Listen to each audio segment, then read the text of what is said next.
No niin, hyvää päivää teille kaikille. Minä olen Make Vaara ja minä olen tutkinut Euroopan unionin komissaareita. Ja ihmetellyt, mistä niitä tupsahtaa. Ja pitkän tutkinnan jälkeen olen saanut selville, että suomalaiset komissaarit ovat mikkeliläisiä jalkapalloilijoita. Ja nyt te olette aivan ihmeessä, että miten ne? Mutta tää on aivan selvää matikkaa.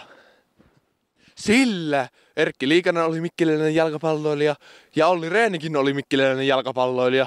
Ja 1+1 on 3 ja seuraava komissaari varmasti löytyy täältä. Käydään katsomassa. Siellä löytyy, siellä se on.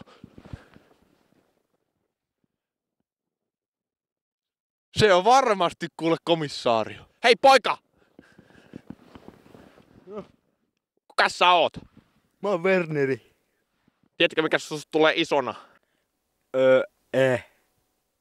Kuules Werneri, sinusta tulee isona Euroopan unionin komissaario. Joo. Mikä se on? No se on työ mihin pääsee kun jalkapalloura on loppunut tai menee huonosti. Mutta mä oon hyvä pelaajalista. Mulla on oma pallokin. Niinhän ne kaikki sanoo. Mutta tiesitkö Werneri, että komissaarit ovat hienoja miehiä? Joo. Äitikin on sanonut, että mä oon komea.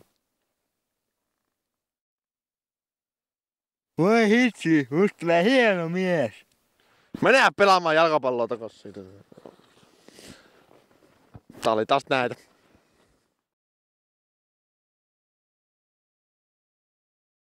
Kaiken näköisiä pentuja sitä pääseekin komissaarioksi. Hei, haluaisit tulla pelaa mukaan? Anna olla jo, mä en tykkää susta yhtään. Pennut. Hei, mä työn hoitan pallon.